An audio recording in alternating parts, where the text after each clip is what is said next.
এয়ারপোর্টে ম্যাজিস্ট্রেটের দায়িত্ব পেয়েই একেবারে ভিন্নভাবে নজরদারি শুরু করেছেন নওশাদ খান।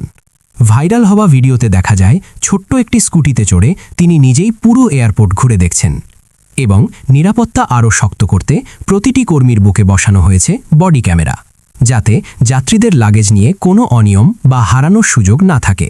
তার এই উদ্যোগ ইতোমধ্যে সোশ্যাল মিডিয়ায় প্রশংসার জন্ম দিয়েছে। তার আগমনে কাঁপাকাঁপি শুরু হয়ে গিয়েছে গোটা এয়ারপোর্ট জুড়ে। এয়ারপোর্টে নানা অনিয়ম ও দুর্নীতির বিরুদ্ধে তিনি একাই লড়ে যাচ্ছেন। এমন এক ম্যাজিস্ট্রেটই তো দরকার ছিল এয়ারপোর্টে, যিনি আসার পর শাহজালাল আন্তর্জাতিক বিমানবন্দরের সম্পূর্ণ চিত্রই বদলে গেছে।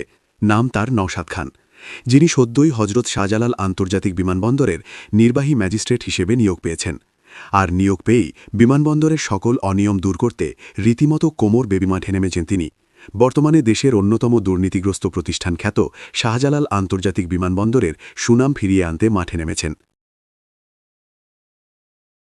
এয়ারপোর্টে ম্যাজিস্ট্রেটের দায়িত্ব পেয়েই একেবারে ভিন্নভাবে নজরদারি শুরু করেছেন নওশাদ খান। ভাইরাল হওয়া ভিডিওতে দেখা যায় ছোট্ট একটি স্কুটিতে চড়ে তিনি নিজেই পুরো এয়ারপোর্ট ঘুরে দেখছেন এবং নিরাপত্তা আরও শক্ত করতে প্রতিটি কর্মীর বুকে বসানো হয়েছে বডি ক্যামেরা, যাতে যাত্রীদের লাগেজ নিয়ে কোনো অনিয়ম বা হারানোর সুযোগ না থাকে। তার এই উদ্যোগ ইতোমধ্যে সোশ্যাল মিডিয়ায় প্রশংসার জন্ম দিয়েছে। এখন জেল দিই আপনাদের আর দোকানটা বন্ধ করে দিই।